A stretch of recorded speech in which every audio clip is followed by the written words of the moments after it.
Paulo é o escritor do Novo Testamento que mais utiliza a expressão graça. Paulo tem um entendimento profundo, tanto quanto Paulo escreve aos Romanos, e a carta aos Romanos é tida como o quinto evangelho por alguns eruditos, alguns teólogos, porque fala de uma maneira tão tremenda a respeito da graça. E a gente de vez em quando usa a expressão, esse camarada é sem graça, né?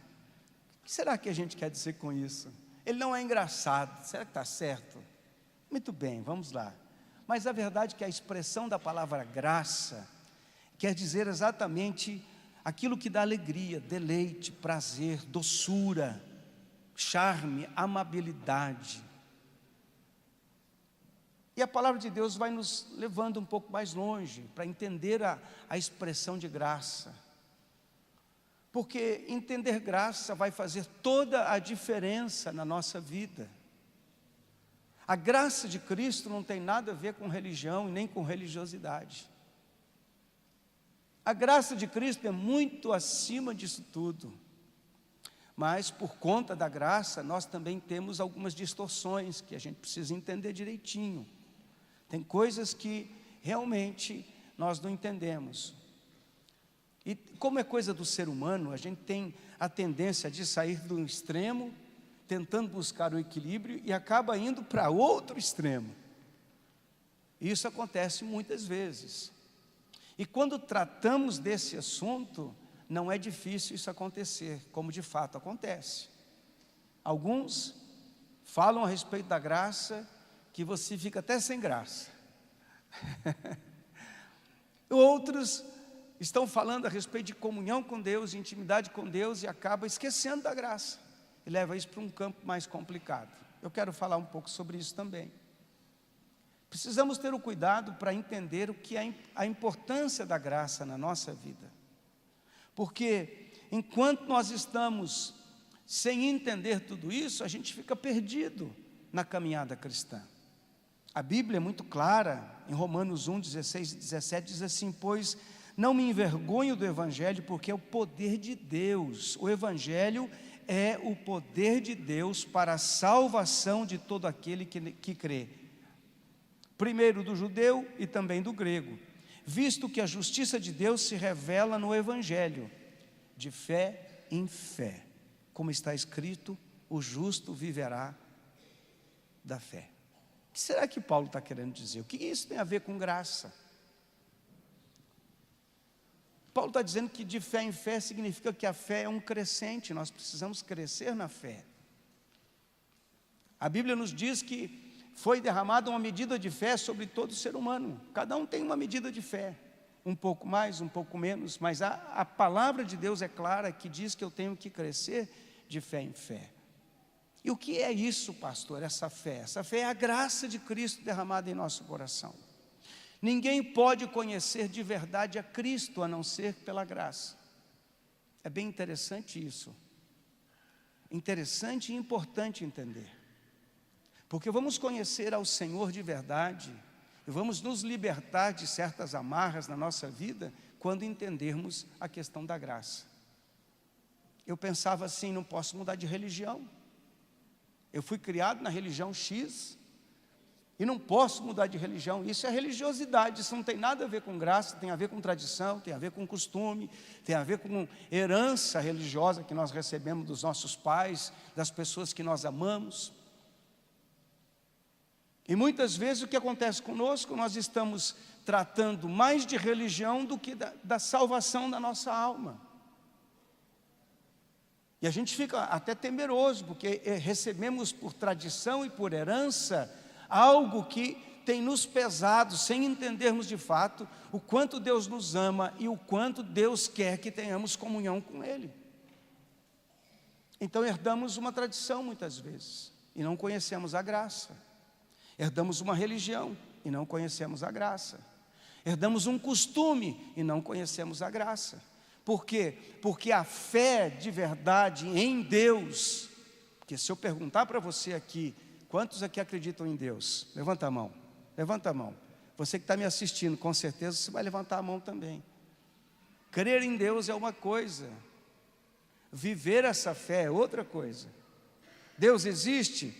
Uma grande maioria, exceto aqueles que não acreditam em Deus, vão dizer que é a minoria. Deus existe. E há uma diferença muito grande entre entender que Deus existe e viver para esse Deus que a gente diz que Ele existe. O que me faz viver para Deus é exatamente o entendimento da graça revelada ao meu coração. A palavra de Deus, ela quando ministrada ao nosso coração, tem o poder de me transportar de uma percepção natural das coisas e me transportar para uma percepção espiritual e sobrenatural. E quando você atinge esse conhecimento do sobrenatural, isso deixa de ser uma religião e você passa a viver na graça de Cristo, porque você conhece a Cristo por revelação e não simplesmente por conhecimento intelectual. Você está me entendendo? Eu estou falando muito complicado. Só escutei um amém, dois amém. Estão me entendendo, irmãos? Ah, glória a Deus, porque se eu estiver muito complicado, aqui tem hora que eu tenho uns raciocínios assim, que viaja muito, né, dentro da teologia, dentro da palavra, mas eu preciso compreender exatamente o que significa isso. Pastor, eu posso fazer qualquer coisa da minha vida? Você pode fazer o que você quiser, problema teu. Você pode ter compromisso com Deus, pode não ter, pode ir para o céu, pode ir para o inferno, problema de cada um é que decide a sua vida. Mas o que Deus deseja para mim? Deus deseja que cada um de nós sejamos salvos. Amém? E a salvação não tem nada a ver com a religião que eu tenho. Você fala, está louco, pastor? Verdade, irmão. Porque nenhuma religião pode salvar ninguém. Nenhuma religião. Eu já tive um tempo, né, que eu pensava que era a minha religião que era a certa. Isso quando eu era lá criança. Não é a minha nem a sua religião que é certa. Por que muitas pessoas se ofendem e se magoam? Porque não entendem a graça, ficam discutindo religião. Não tem que discutir religião. A fé em Cristo é uma revelação, é a graça de Deus. O que é a graça então, pastor? A graça é algo que eu recebo, um dom, um presente que eu recebo sem merecer. Ninguém merece ser salvo. Como assim? Você está ficando doido, pastor? Ninguém merece ser salvo. Mas eu sou tão bonzinho, eu sou um cara legal, eu não roubo, eu não mato, eu não faço nada de errado, eu estou vivendo no Evangelho. Aquele jovem chegou para Jesus e disse, Senhor, o que eu preciso fazer para ser salvo? Jesus falou logo do decálogo, os 10 mandamentos, falou para ele isso. Eu tenho feito tudo isso, Senhor. E o que mais? Ele falou, vende tudo que você tem, dá para os pobres e siga-me. Ele falou, e aí pegou. Não, o negócio foi complicado. Sabe por quê? Porque ele ainda não tinha Deus como Senhor da sua vida. Quem era Senhor da sua vida eram as suas posses. E Jesus não estava tratando de dinheiro, Jesus estava tratando do apego. Ele não tinha revelação de quem era Deus. Ele só tinha apego às suas finanças. Porque Jesus não quer as nossas finanças, Ele quer o nosso desapego. E esse é o mal do ser humano. O ser humano monta estruturas, organiza as coisas do seu jeito e se apega àquilo.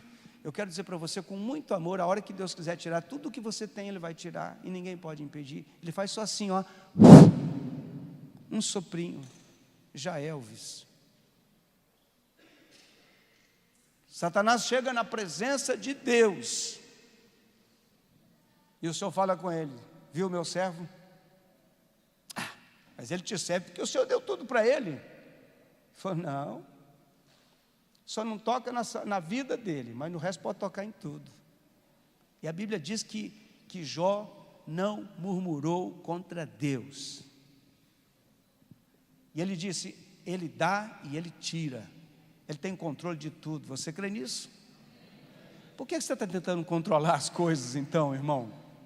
Por que a gente tem esse hábito de querer controlar tudo? Deus é Deus. O Fernando estava falando agora há pouco aqui, conheço o papai do Fernando, uma pessoa tremenda.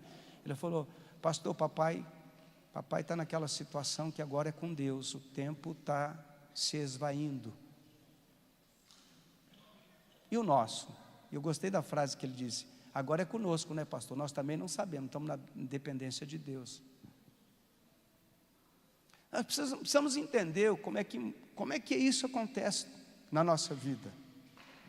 Salmo de número 90, versículo 17, a primeira parte do versículo diz: seja sobre nós a graça do Senhor nosso Deus. Seja sobre nós a graça do Senhor nosso Deus. Nós precisamos da graça de Cristo.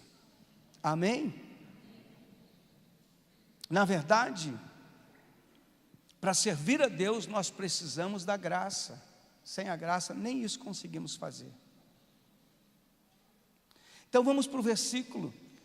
Paulo começa e diz: a minha graça te basta. Ele está dizendo que Deus... Deixa você entender o contexto aqui. Paulo estava reclamando de algumas coisas, e tinha um espinho na carne. Até hoje eu não sei que espinho na carne é, e talvez você tenha um. Pode ser tua esposa, pode ser teu marido, pode ser teu pai, tua mãe, pode ser teu emprego, pode ser tanta coisa, uma enfermidade. Espinho na carne. Eu sou crente pentecostal, creio em cura divina, creio em milagre, e tenho meus espinhos na carne. E um dia Deus falou comigo: isso é para você não se exaltar. Eu falei: fechou a conta, sem problema, sem crise. Amém, Senhor. E quando você começa a entender que Deus é que está no controle, e você começa a dizer que você está feliz em Deus por você estar em Deus, e não por aquilo que você tem, você começou a entender o que é graça. Porque tem gente que só tem graça quando tem coisas. Quando as coisas vão embora, perdeu a graça.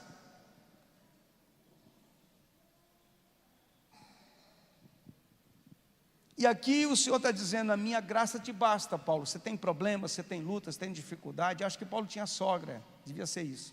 Não sei, não tinha sogra. Mas no caso de alguns aqui é a sogra, mas tudo bem, deixa para lá. Ó, Alcides, não é nada, né, nenhuma indireta. Por favor, a sogra tua é gente boa. Cláudia que sabe disso, né, Gina? Bom, mas não é esse o assunto. Qual é a tua luta? Qual é a tua crise? Qual é o teu problema? Muita gente, o espinho na carne é o temperamento indomável, violento, que precisa da graça para ser transformado. Ou algum outro problema, não sei. Cada um sabe onde é que está o espinho. Mas Paulo diz que foi colocado um espinho na carne dele para que ele não se exaltasse. E o Senhor falou: Paulo, fica numa boa. Isso aí eu estou parafraseando, tá? Paulo, fica tranquilinho aí, sossega, meu amigo. A minha graça te basta. A revelação de quem eu sou para você basta. Não precisa mais nada. Fica calmo, Paulo.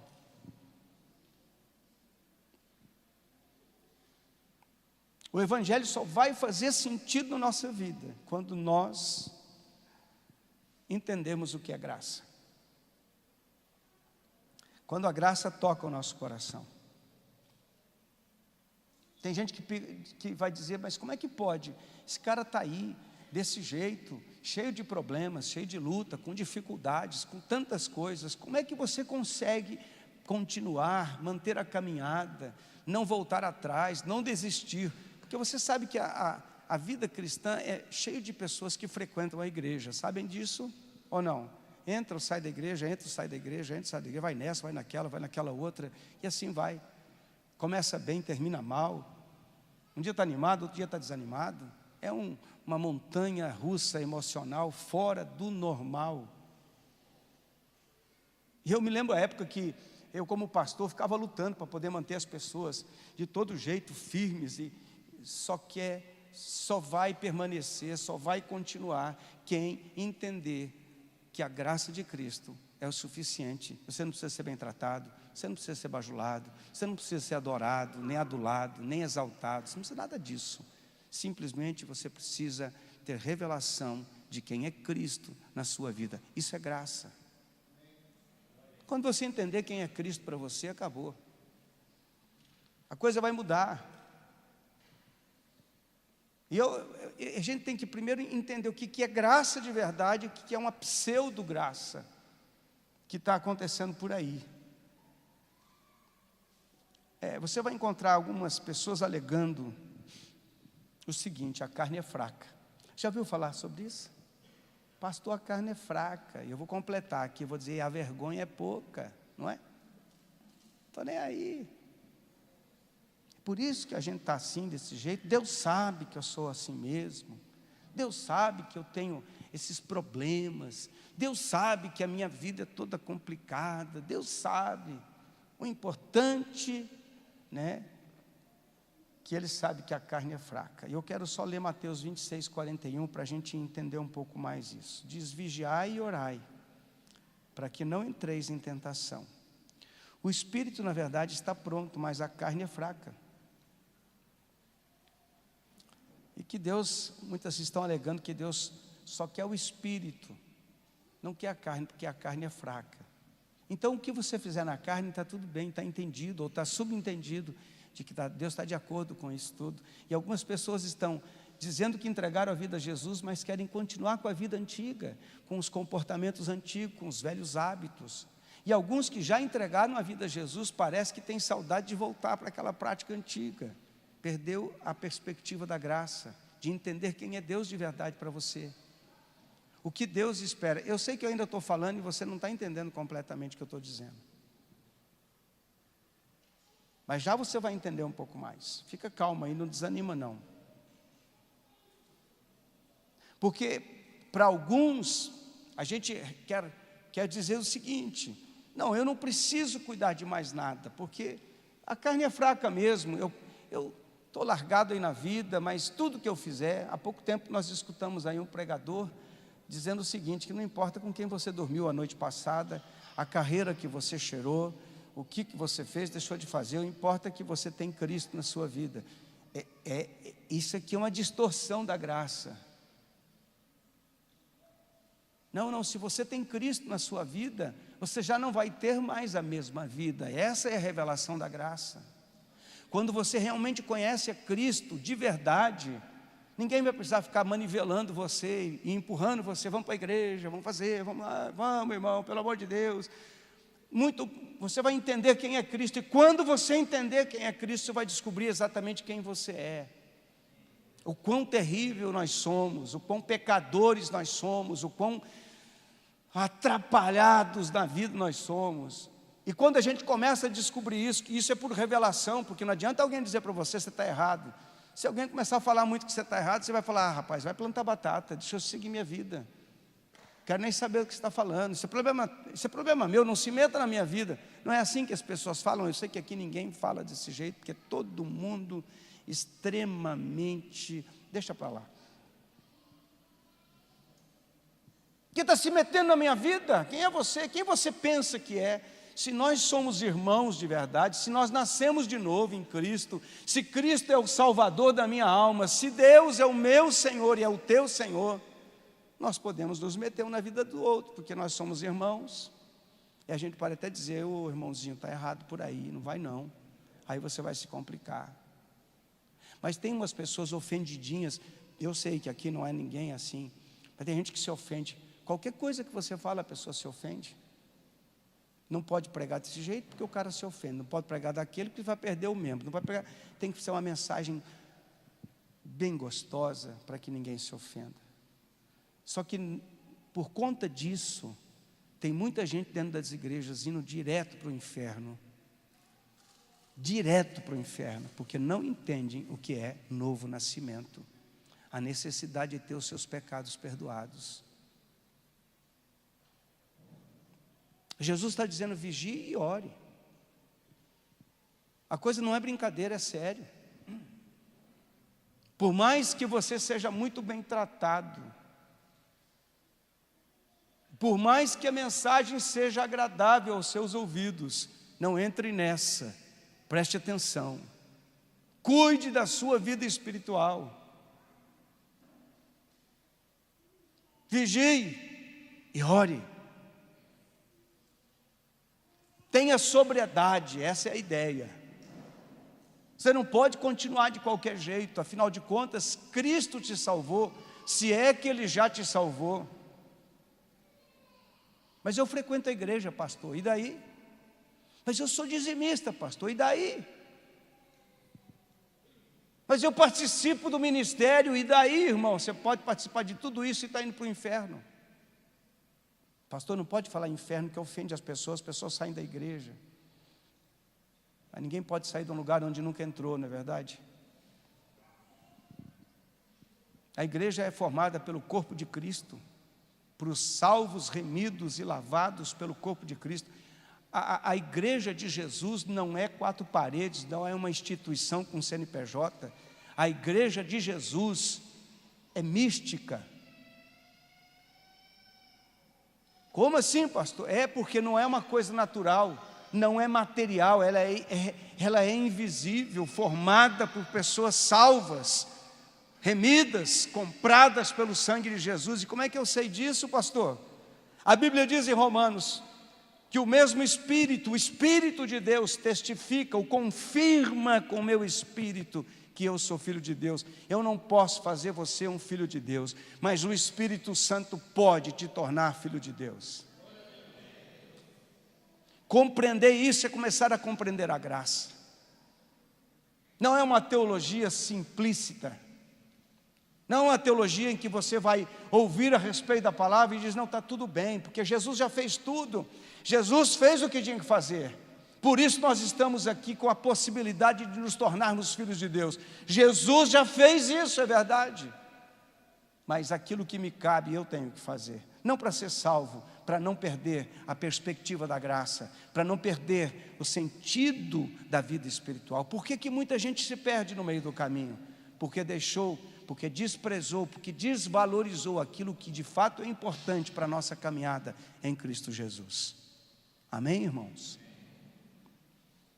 Pastor, eu vou na igreja que eu acho legal, lá tem um louvor top, tem os caras, as vozes bonitas, e aquilo me impressiona.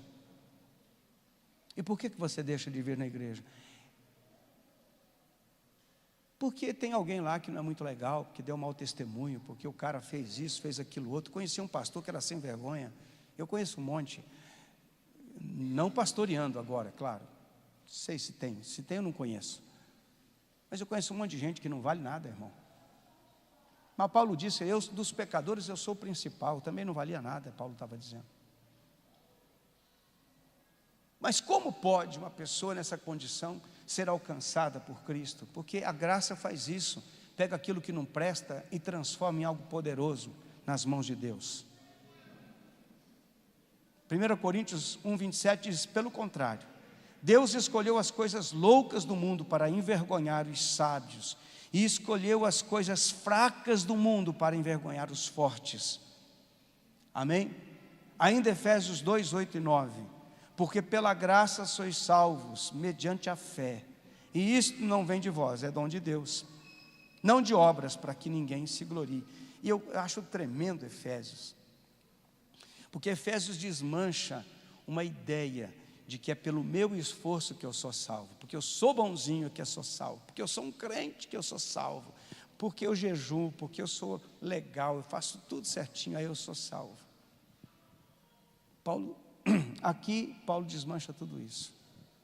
Não vem de obras para que ninguém possa bater no peito e dizer sou salvo porque eu sou o cara. Você não é o cara e eu não sou o cara. Paulo quebra outra coisa errada no meio da igreja. Aqueles que se julgam espirituais, que ficam apontando o dedo para aqueles que não são espirituais. Paulo está dizendo, vem cá, nós estamos todo mundo no mesmo barco. Nós só fomos salvos, só somos salvos, porque o Senhor nos deu um dom, nos deu um presente. Deixa eu ampliar essa ideia no seu coração, na sua mente. Até para acreditar em Deus, nós precisamos da graça. Porque se a graça não revelar quem é Deus, nós nem em Deus conseguimos acreditar como devemos acreditar. Acreditamos na religião, mas em Deus não. Mas como é que é isso, pastor?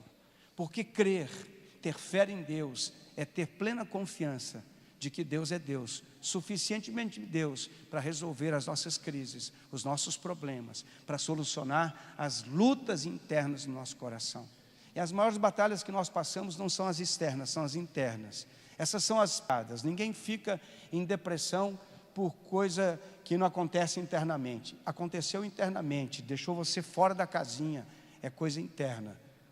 Quando você confia em Deus, você pode descansar em Deus. Por que nós podemos descansar em Deus? Porque confiamos. Sabemos quem é Deus, Deus foi revelado ao nosso coração. Mas como é que eu faço, pastor? Você não faz, você recebe quando Deus te dá um presente que te leva para a salvação. Alguém pode dizer amém? Você já tentou converter alguém? Sim ou não? Gente, eu já cometi essa loucura. Queria converter todo mundo. Crente novo é uma maravilha, quer converter todo mundo. Fica até chato, não fica? Chega lá e fala, porque é Jesus, porque você vai para o inferno, porque não sei o quê. E o cara fala, meu Deus, que cara chato, meu Deus do céu. Eu fui um desses. Não consegui converter ninguém, irmão. É horrível fazer esse negócio. Porque esse trabalho não é meu, não é seu. Nosso trabalho é pregar o Evangelho. Conversão é coisa que Jesus faz. Não adianta tentar persuadir você, tentar bajular você, tentar botar tapete vermelho para você, porque isso não converte. Irmãos, e agora eu vou entrar num assunto chato para arrebentar. Eu tenho que dar comida para todo mundo, que eu vou converter todo mundo. Você tem chamado, glória a Deus, execute o chamado que você tem. Mas isso não converte ninguém. A prefeitura dá comida para todo mundo e ninguém é convertido. Pelo menos não converte. Porque Deus nos deu a missão de pregar o Evangelho. Conversão é com Ele. Quando a graça alcança o coração de alguém. Um dia eu ouvi a pregação do Evangelho, aquela palavra entrou no meu espírito e foi o suficiente. Sabe o que está acontecendo hoje em dia? A gente está tentando atender a demanda. Que demanda, pastor?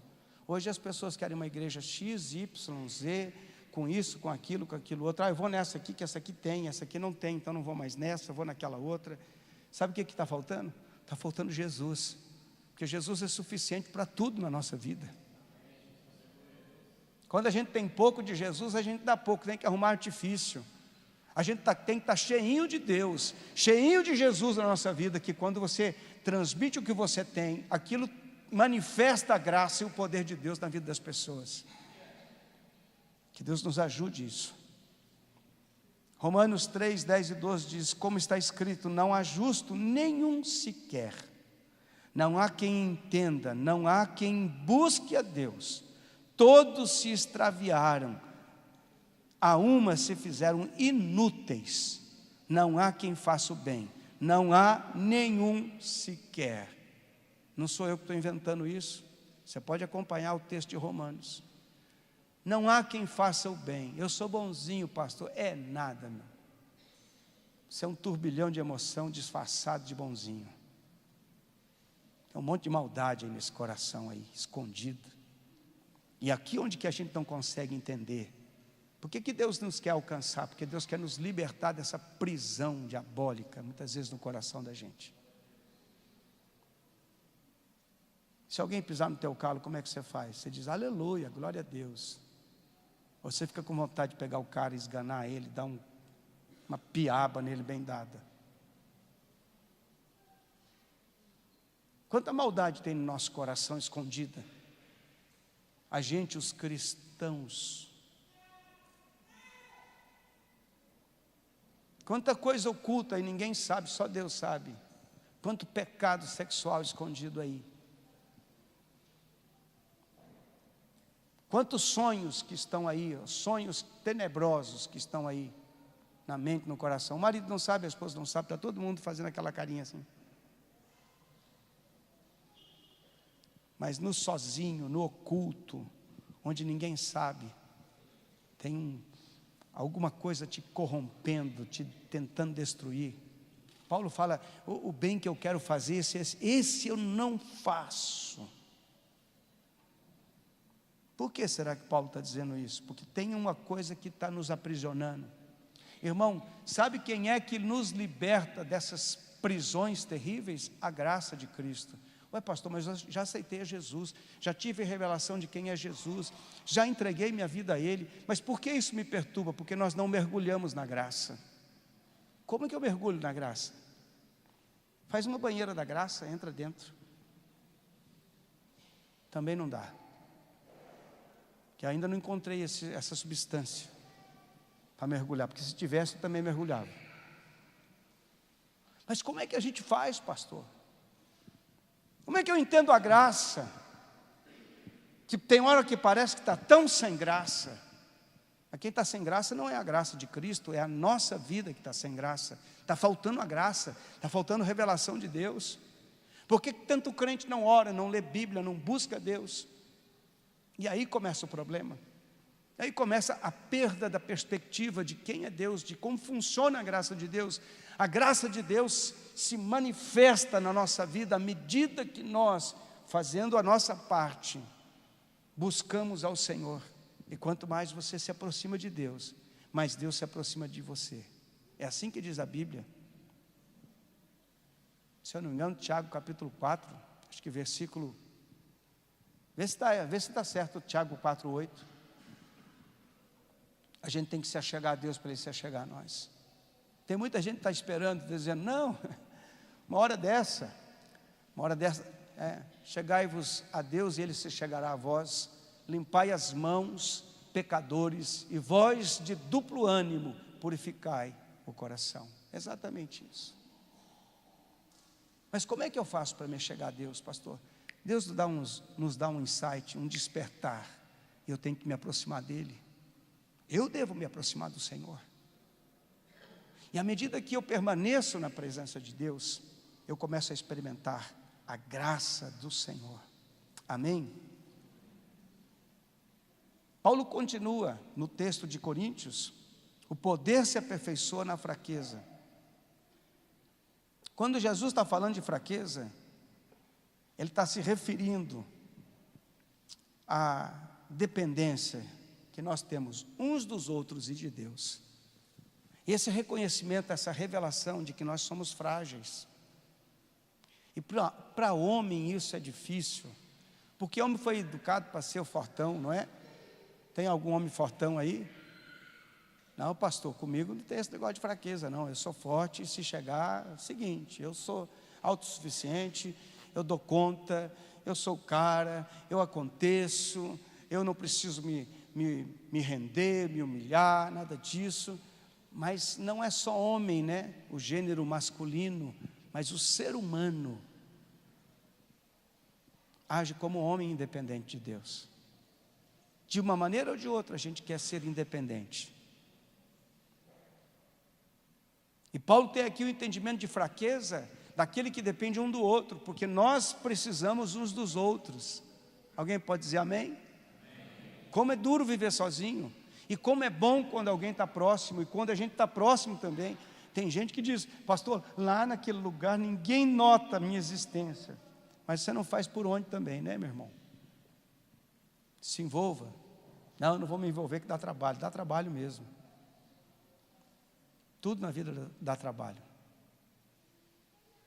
Mas a gente tem que estar envolvido, a gente tem que estar se misturando com os irmãos, porque nós precisamos uns dos outros e precisamos de Deus. Essa fraqueza quer denunciar exatamente isso. O que Deus quer com isso? O que Deus queria ensinar para Paulo quando ele disse, ô Paulo, a minha graça te basta, o meu poder se aperfeiçoa na fraqueza. Deus estava querendo dizer para Paulo o seguinte, você não é forte, forte sou eu, e o meu poder vai trabalhar em cima daquilo que é limitação para você. Tem alguém aí? Sabe o que é limitação, pastor? Quando você chega a um ponto na sua vida que você diz, não dá, não consigo, não vai, não rompe. E a gente sai correndo atrás de tanta coisa para ver se resolve o problema, né? A gente foge. O ser humano é especialista em fugir, quando na verdade nós deveríamos traçar uma linha em direção a Deus e seguir essa linha. Ó Deus, eu sei que o Senhor quer revelar alguma coisa para mim, por isso que eu estou me sentindo assim, e ir para Deus de verdade, andar na presença dEle, buscar a Ele. Irmão, e é tão tremendo isso, quando você conhece a Deus, no teu particular com Ele. Eu posso dizer para você, você conhece a Deus? E você vai me dizer, conheço, pastor. O que Deus falou hoje contigo? Hoje nem conversei com Ele. Isso não quer dizer que eu conheço a Deus. Paulo tem uma resposta da parte de Deus que muitos de nós não gostaríamos de ter. Ó Paulo, toda essa luta que você está passando, toda essa dificuldade, a calúnia, a injúria, a necessidade, a perseguição, tudo isso que você não entende, que você não consegue resolver, tudo isso que está impossível para você, tudo isso que você está nervosinho, está bravo, está irritado, está isso, está aquilo, tudo isso que você não consegue controlar, toda essa situação, Deus está dizendo: Paulo, a minha graça basta, deixa que eu dou conta. Por muitas vezes eu vejo pessoas que creem em Deus, no meio das dificuldades, e estão desesperados. Sabe aquela pessoa que quando de repente ele sai pedindo para todo mundo: ore por mim, ore por mim, ore por mim, ore por mim. Se tivesse 50 igrejas perto da casa dele, vai nas 50 igrejas, pede oração. Então essa pessoa está demonstrando fé? Absolutamente não. Porque quem tem fé, ora e descansa, e fica em paz. É quem tem revelação de quem é Deus. É a pessoa que entendeu que Deus é que está no controle. Eu não tenho controle absolutamente de nada. E eu sei aceitar o agir e a vontade de Deus da minha vida. E não é comodismo, é simplesmente eu aceito, continuo trabalhando, continuo fazendo a minha parte, mas eu sei que quem vai me dar a resposta é Deus. O quanto eu ouço de pessoas dizendo: no momento da minha luta, pastor, eu esperava que alguém fosse me visitar, mas não entendeu que no momento da sua luta, não é uma pessoa que tem que te visitar, é você que tem que ir para a presença de Deus. Não entende isso. É tão bom quando alguém nos visita, e é bom mesmo, irmão, é ótimo que alguém nos visite. E se não visitar? Perdeu a fé? Perdeu a graça? Perdeu a revelação de quem é Deus? Como é que acontece isso? Ou você acha que em todos os momentos da tua vida vai estar alguém ali do teu lado para te dar apoio e para resolver os problemas? Tem momentos que não vai dar tempo de chegar o apoio, não vai dar tempo de chegar o socorro, e você tem que estar firmado em Cristo, você tem que estar na presença de Deus. A minha graça te basta, Paulo. Não são os amigos apóstolos que existem, são as pessoas que estão te perseguindo ou deixando de perseguir. A minha graça te basta, Paulo. Você está entendendo, irmão? Toda luta que você está passando, toda dificuldade que você está passando, eu quero dizer para vocês com muito amor, irmão, vai chegar um momento da tua caminhada de fé, na tua vida, em que você vai fazer uma tremenda de uma interrogação, em que você não vai sentir nada, nem um arrepiozinho para poder dar uma passadinha de mel na sua boca, nada, você não vai sentir nada, você vai ver um tremendo de um quadro sem perspectiva, e você vai olhar, e você vai escutar uma palavra: a minha graça te basta. Porque o meu poder se aperfeiçoa neste sentido de fraqueza, de impotência que você está passando agora.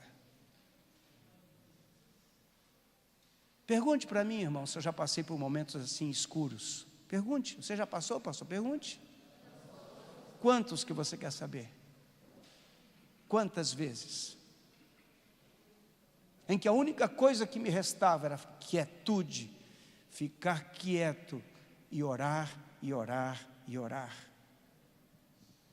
Eu acho interessante, a pessoa está passando numa crise, num problema, a primeira coisa que ela faz, ela deixa de buscar Deus, ela foge da igreja, ela culpabiliza alguém, ela atribui a responsabilidade, porque não entendeu a dimensão da graça.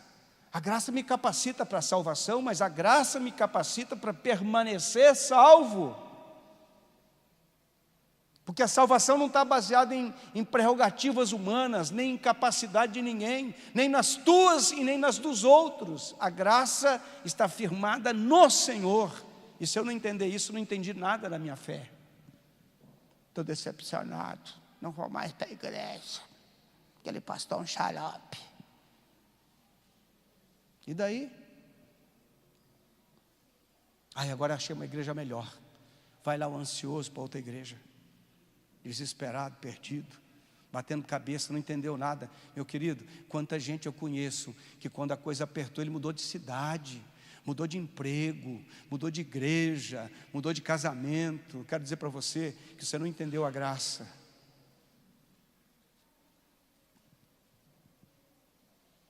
Ai, que palavra ruim, pastor. Não, meu amado, eu penso que essa é uma das palavras mais tremendas que você possa ouvir. Eu me lembro, uma época que a gente estava magoado um com o outro, há muitos anos atrás.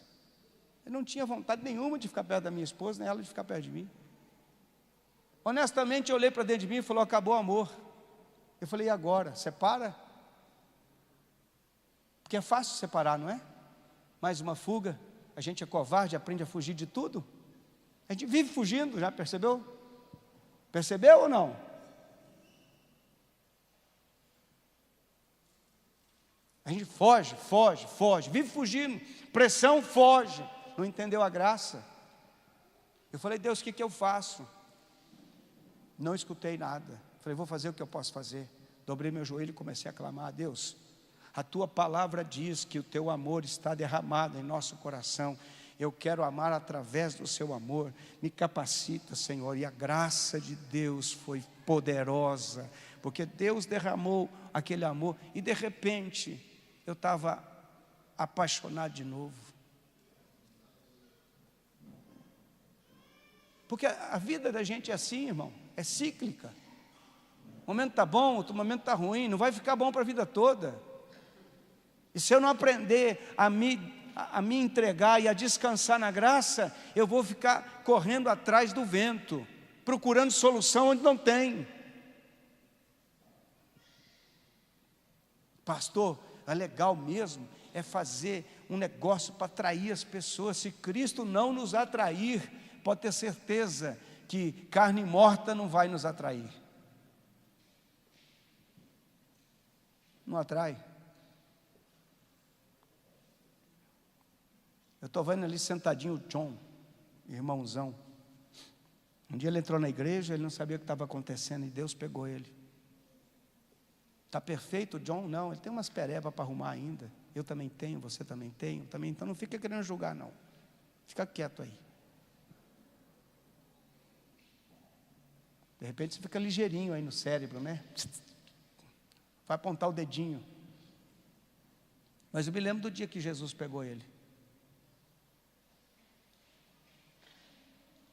Mas tem algumas pessoas que não sabem contar o dia da sua conversão, o dia que realmente houve a transformação, o dia que foi tocado pelo Senhor, o dia em que abriu o coração e Jesus entrou na sua vida. Eu estou falando uma linguagem, eu não entendo isso, pastor, que o senhor está falando, porque você não teve essa experiência. Eu não sei mais como é que está o tempo. Dá para pregar mais umas 2 horas ainda. Aleluia.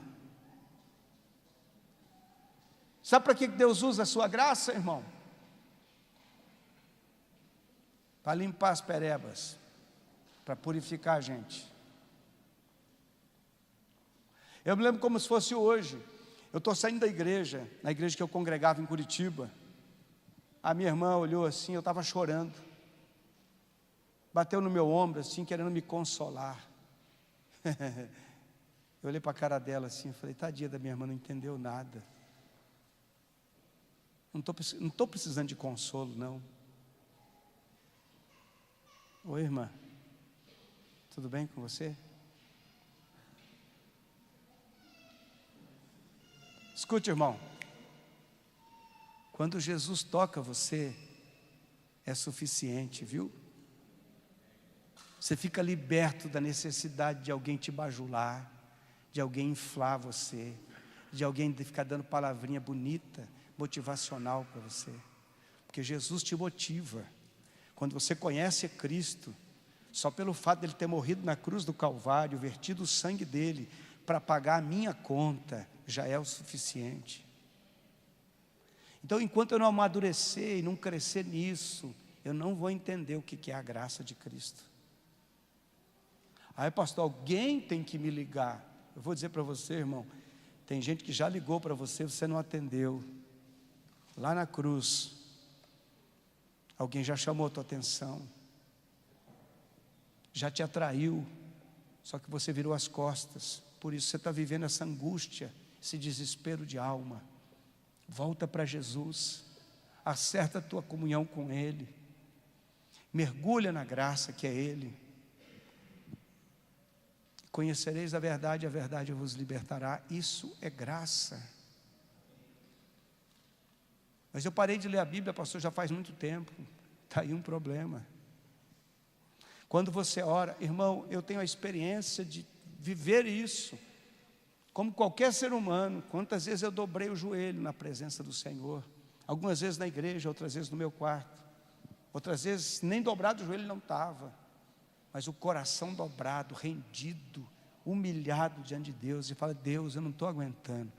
E de repente alguma coisa acontece, a graça alcança a gente para de ser crente meia tigela, meio nádega flácida, crente borocochô, e começa a ter algo que vem do céu. A gente começa a ter vida espiritual de novo. O problema é que muitas vezes nós queremos aparentar que somos quando nós não temos. A gente assume a linguagem crentesca, graça e paz, paz do Senhor. Meu amado, irmão, você está com uma cara que está pegando fogo. E o outro fica falando: meu Deus, o que é que está acontecendo com esse cara? É fácil assumir a roupagem, o estereotipo. O problema não está aí, irmão. O problema é que quando não está acontecendo dentro, fora é só fantasia. Se você estiver inflamado por dentro, cheio da graça, tudo vai fazer outro sentido para a sua vida. Enquanto você não entender isso, e se você não entende isso, é porque você não teve e precisa buscar. Quando você mergulha em Deus e Deus começa a ministrar o teu coração, muita coisa é deixada de lado. Não pode isso, não pode aquilo. Não é que não pode. Eu não quero perder a graça. Eu não quero perder a intimidade. Eu não quero perder a comunhão. Eu não quero perder a perspectiva do sobrenatural. Deus age no sobrenatural. Tem lugares que só de joelho você vai entrar. Não tem outro jeito. Não é esquema com ninguém, né? A gente é cheio de fazer esquema. Vou fazer um esquema ali. Network, pastor, network. Network com Jesus, mano. Network com Jesus, faz com Ele, você vai ver que as coisas vão melhorar. Muitas, centenas de vezes eu dobrei meu joelho com um quadro negativo, opressivo, angustiante. Levantei o meu joelho como um leão vencedor, e Deus abrindo porta e fazendo milagres. Por algum tempo de joelho na presença de Deus, buscando comunhão. Eu não estou dizendo que você tem que ficar 2 horas de joelho, nem 3 horas. Você tem que ficar aí na presença de Deus.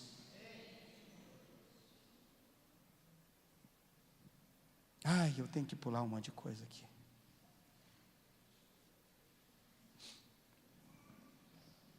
Sabe o que nós precisamos? Nós precisamos do poder, da graça de Cristo para viver em Cristo. Como isso, pastor?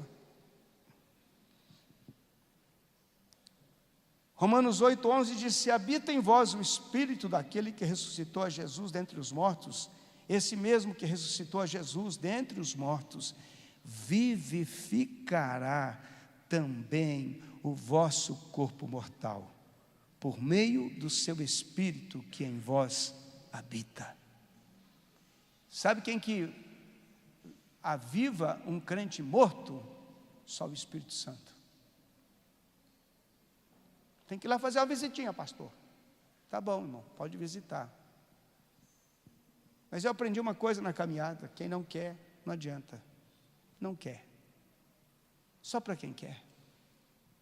Se você decidir que quer, ninguém pode te impedir. Se você disser que não quer, ninguém pode te obrigar. Pode até fazer o formato, mas o dia que você decidir ser de Deus, Deus vai topar esse negócio, vai fechar esse contrato, vai fazer essa aliança. E o negócio vai ficar bom e vai ficar diferente. Mas você tem que decidir ser de Deus. Eu sou dessa igreja. Você pode ser da igreja que você quiser e nunca ser de Deus. A igreja está cheia de gente que vai para o inferno. Por quê? Porque não decidiu ser de Deus, não se entregou, não se rendeu, não buscou, não se quebrantou. Tem gente ainda que está pensando que pode ser de Jesus e da Souza Cruz. Você está perdido, irmão, você não entendeu nada. Pastor, eu posso ainda, porque Deus lá no final da história, que final da história, mano? Deus está te dando a história toda para você resolver hoje. Você está pensando no final da história? Você está achando que Deus vai nessa conversa mole, que o dia que chegar a tua hora já chegou, é agora. Deus está te dando a oportunidade, é hoje, de ser firme nele, de ser uma bênção nele, de trabalhar para ele, de servir a ele. Você está esperando o quê? Estou esperando morrer, pastor. Como diz um pastor amigo meu, aqui da cidade, se emenda, bestado. O que nós estamos esperando? Melhorar as coisas para servir a Deus? Melhorar as coisas para poder se entregar ao Senhor? Não, pastor, estou esperando acabar o pecado no mundo, daí eu vou servir a Deus. Você nunca vai servir a Deus. Porque isso tem a ver com entrega, com render-se, com viver para Deus. Deus não vai te obrigar. Você vai continuar sendo tentado, você vai continuar sendo desafiado. Mas por que eu tenho que buscar Deus? Porque se eu estou cheio do Espírito Santo, eu vou viver na plenitude daquilo que Deus tem para mim. E vou dizer uma coisa para você: quando você está em Deus, podem falar o que quiser para você, mas você vai continuar nele. Pastor, o dia que meu marido melhorar, eu vou servir a Deus. Então você está perdida, irmã. Essa coisa não melhora de jeito nenhum, só se for cheio do Espírito Santo. Pastor, vou esperar minha mulher melhorar para servir a Deus. Está ralado, irmão. Só melhora depois que morre. Melhora para quem morreu, né? Para quem ficou, continua a mesma coisa. Por isso que eu tenho que ser cheio do Espírito Santo. Amém. Romanos capítulo 7, versículo 18, então Paulo está explicando uma coisa aqui importante. Porque eu sei que em mim, isto é, na minha carne, não habita bem nenhum. Pois o querer o bem está em mim, não porém o efetuá-lo. Paulo está dizendo, eu quero fazer as coisas certas, mas eu acabo fazendo tudo errado. Como é que eu faço isso? Como é que eu mudo isso? Sendo cheio do Espírito Santo. Eu me lembro de um pastor batista, que eu escutei, eu devia ter há mais de 40 anos atrás. Ele estava contando da guerra que ele tinha na área da sexualidade. Ele era muito tentado e ele sofria. E um dia ele chegou para o Senhor e disse, Deus, eu não vou mais ser pastor, porque isso para mim é uma guerra muito grande. Se o Senhor não me ajudar a vencer isso, eu não vou mais ser pastor. E ele passou um tempo orando e buscando a Deus e tal. E o Senhor falou para ele, está aí o segredo, busca a minha presença. Quando você é cheio do Espírito Santo, você é capacitado para vencer as dificuldades, as lutas, os problemas, o caráter e tudo por aí.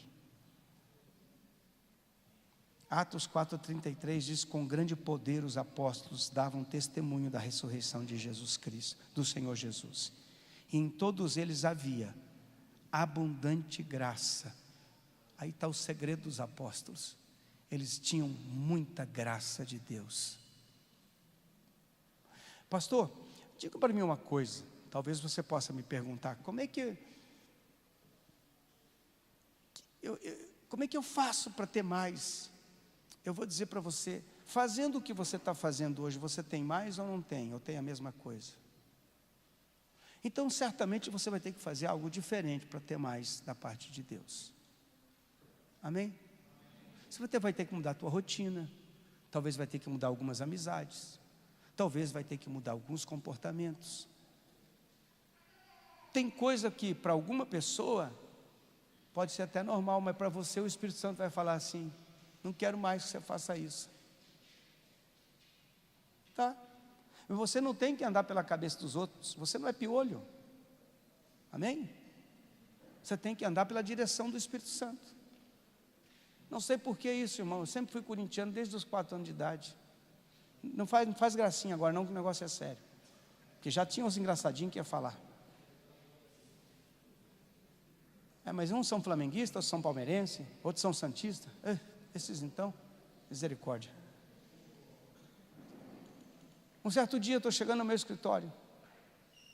E lá eu tinha lá um bonequinho do Corinthians lá, tinha uma canequinha, tem uns negócios. O Senhor falou comigo assim: para com isso não me agrada.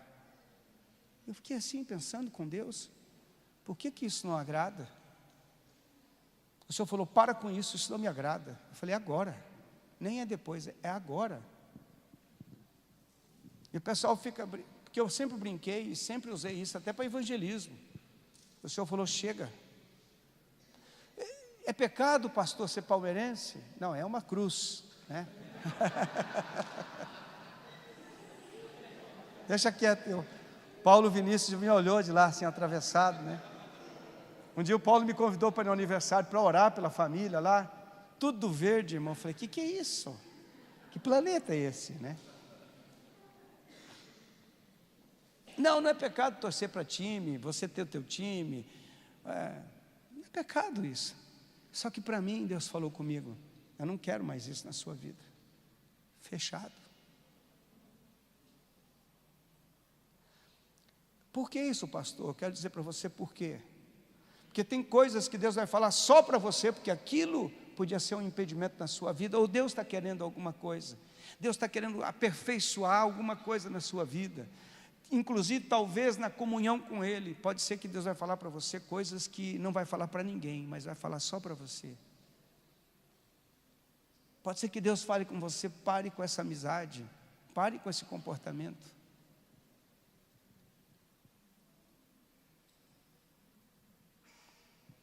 A minha esposa me conhece desde que eu era bem jovem. Muito foi mudado na minha vida, muito. Deus vai falar conosco, irmãos. Puxa, eu gostaria que você pudesse entender que graça é essa, de você mergulhar em Deus e deixar as coisas superficiais, naturais, carnais, humanas mais de lado, e fosse para um outro nível. Hoje a igreja cristã virou tudo menos um lugar de intimidade e comunhão com Deus. É impressionante isso. As pessoas perderam a perspectiva de intimidade com Deus. Eu já falei isso, eu vou repetir esse testemunho. Eu estava escutando a Valnice Milhomens em São Paulo, numa conferência, e ela disse que ela chegou lá na Coreia do Sul, em Seul, para ser mais preciso, porque a Coreia do Norte é comunista. A igreja do pastor Po Yong-cho, 50 mil pessoas no culto de domingo de manhã, todo mundo esperando para quem iria ministrar. E o menino de 8 anos de idade sobe no altar, apresentar o pregador, menino de 8 anos de idade, pessoas do mundo inteiro naquele lugar. E aquele menino só saudou a igreja, queria saudar a igreja com a paz do Senhor. Não teve mais pregação, porque a presença de Deus era tão violenta na vida dele, que a igreja foi impactada pelo poder, pela glória de Deus.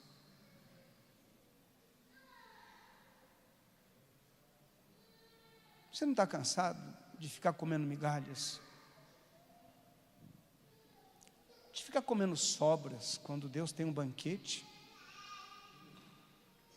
A gente fica correndo atrás do vento quando Deus tem um banquete, quando Deus tem tudo para suprir na nossa vida.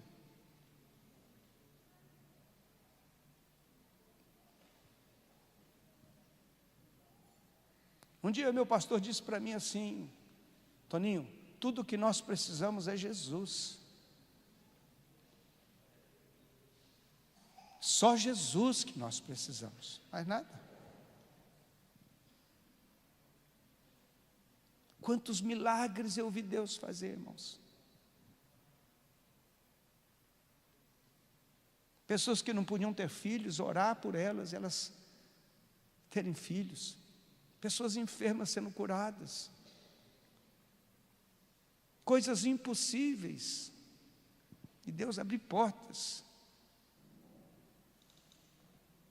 Falta de recurso, mas o dono do ouro e da prata é Deus, e Ele pode responder, Ele pode abrir porta, mas é que a gente não está treinado a ir mais a fundo com Deus, e precisamos entender isso. Nós precisamos da graça abundante do Senhor na nossa vida. Eu vou ser honesto para você, eu sem Jesus na minha vida, sou um zero à esquerda, sou terrível, eu preciso de Jesus, não sei você, eu preciso de Jesus. Orar não é um fardo, é um prazer. Ler a Bíblia não é um fardo, é uma delícia. Mas por que é fardo para mim? Porque você já perdeu a perspectiva, tem que voltar ao primeiro amor, tem que acertar aquilo que está errado. É deixar Deus tomar o controle. Você não está cansado de tanta cabeçada que você deu, porque ao invés de parar e escutar o Senhor, você fez a tua vontade? Você não está cansado? A gente vive fazendo a vontade da gente, fala, Deus, que o Senhor se lasque. Desculpa falar assim, irmão. Eu quero fazer a minha vontade, depois a gente vê o que vai dar. Vai, tem dado. Um monte de B.O. Por que você está magoado com Jesus? Ah, porque eu estou magoado com o Senhor, pastor. Então me perdoe, irmão, por favor, me perdoe, eu sou perfeito mesmo. Mas volta para Jesus, busca a presença dEle, se coloca na presença dEle. Pastor, mas a minha religião, faz 50 anos que eu sou dessa religião, e daí ela resolveu? Você não sente vontade de ter intimidade com Deus, de ter comunhão com Ele? Vamos ficar de pé?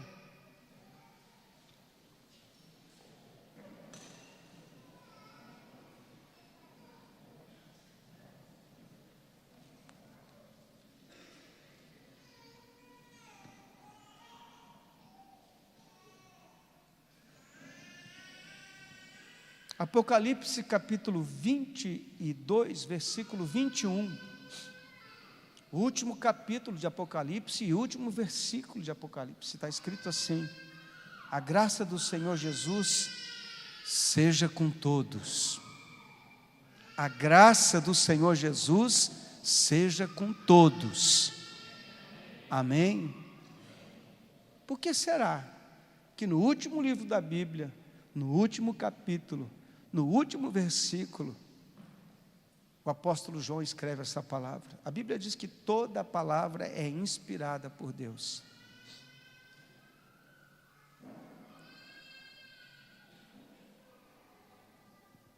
Nós precisamos estar firmes no Senhor. Hebreus 13:9 diz: não vos deixeis envolver por doutrinas várias e estranhas.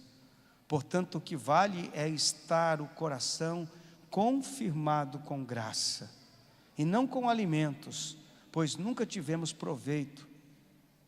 Tiveram proveito os que com isto se preocuparam.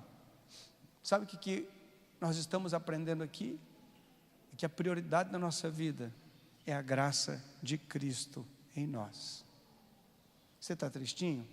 A graça te fortalece. Você está desanimado? Ela te levanta. Você está desviado? Ela te faz voltar. Você está precisando de alguma coisa? A graça vai te alcançar. A graça. Está cansado de ser quem você é?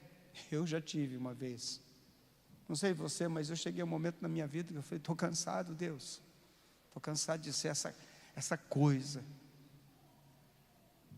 A graça nos transforma. E eu sei que, irmão, eu estou falando aqui, e eu sei que Deus está nesse negócio. Eu quero orar por você. Fecha os teus olhos.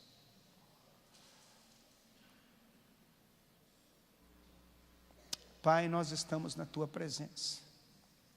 Mais do que os meus irmãos, eu preciso desta palavra. Como o Senhor é bom, como a Tua misericórdia dura para sempre. Como é bom poder Te servir, Senhor. Como é bom ser reanimado pelo Teu Espírito. Como é bom estar na Tua presença e desfrutar e deleitar daquilo que o Senhor tem para nós.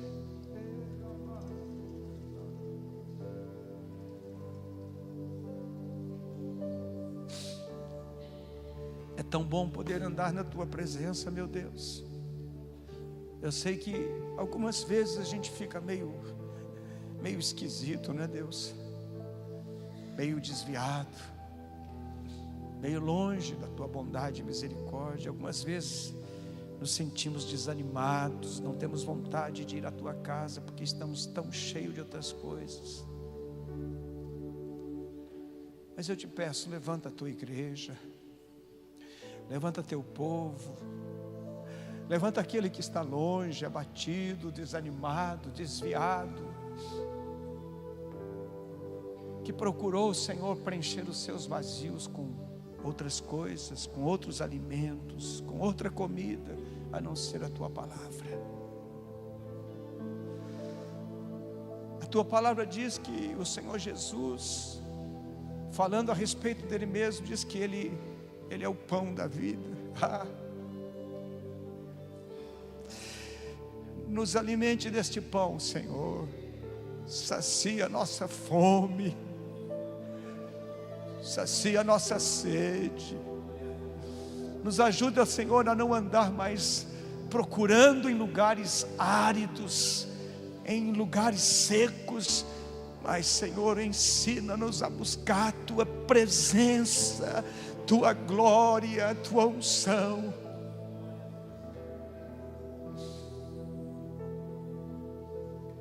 Abre os nossos olhos para ver, Senhor.